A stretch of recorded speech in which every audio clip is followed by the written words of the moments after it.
I'm Aiman. Welcome back to one of my videos in the series of converting our patio to a 3-season sunroom. This is another update video, not a how-to video, because as you see around me, there's quite a lot going on. And we're trying to get this done as fast as possible for my sister's wedding in June. So first off, let me point out the most obvious thing, is that we have started work on the ceilings. So in addition to staining everything, we're also trying to add stuff on the top, including this drywall right here. And under that drywall is this layer of plastic that acts as a water barrier and I guess a bit of an air pocket, but not really that much, so that we can install the ceiling. And under that plastic are these wooden frames.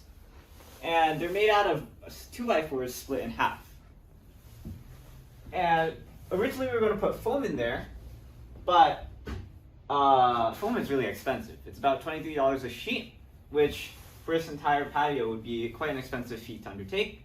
So we ended up not putting foam and confirming that this is going to be a 3-season sunroom as we originally planned.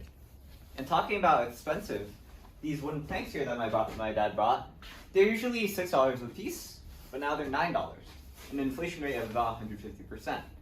And we were also going to have cedar planks as our ceiling, but that would have costed $1,000. So we ended up just going with drywall.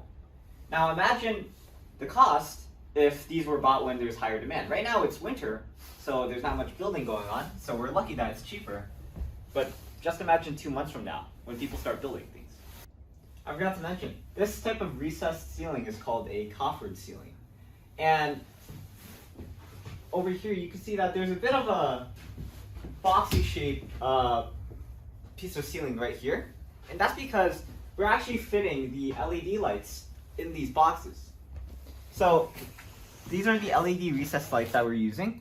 And they have a junction box that requires about 2 inches of space. Already in the ceiling, it's a very tight fit.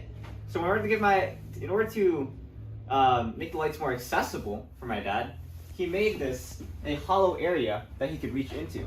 It took him quite a long time to design it. He had to account for all the tolerances. He also had to account for the patio just being very warped in dimensions. Some of them are not consistent dimensions, and even the ceiling itself is not a perfect rectangle. It's a bit warped. And so he spent a lot of time to design this box right here. So this hollow space gives him access to install and maintain the LED lights. And you can see in the back there's also the electrical wire pipe that runs through to the original light right there.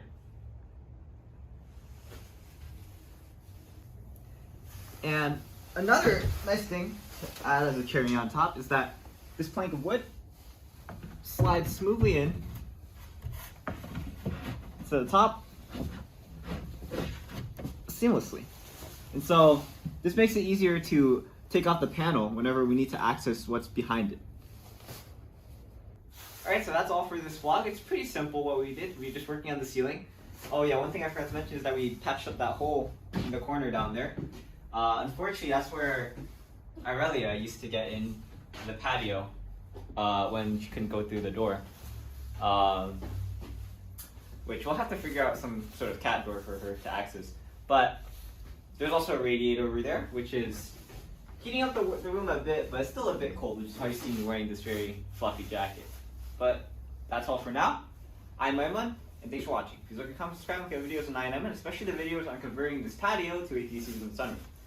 And hopefully in our next video, you should see us either show you how to install this or see the ceiling completely finished. For now, I'll see you then. Signing out.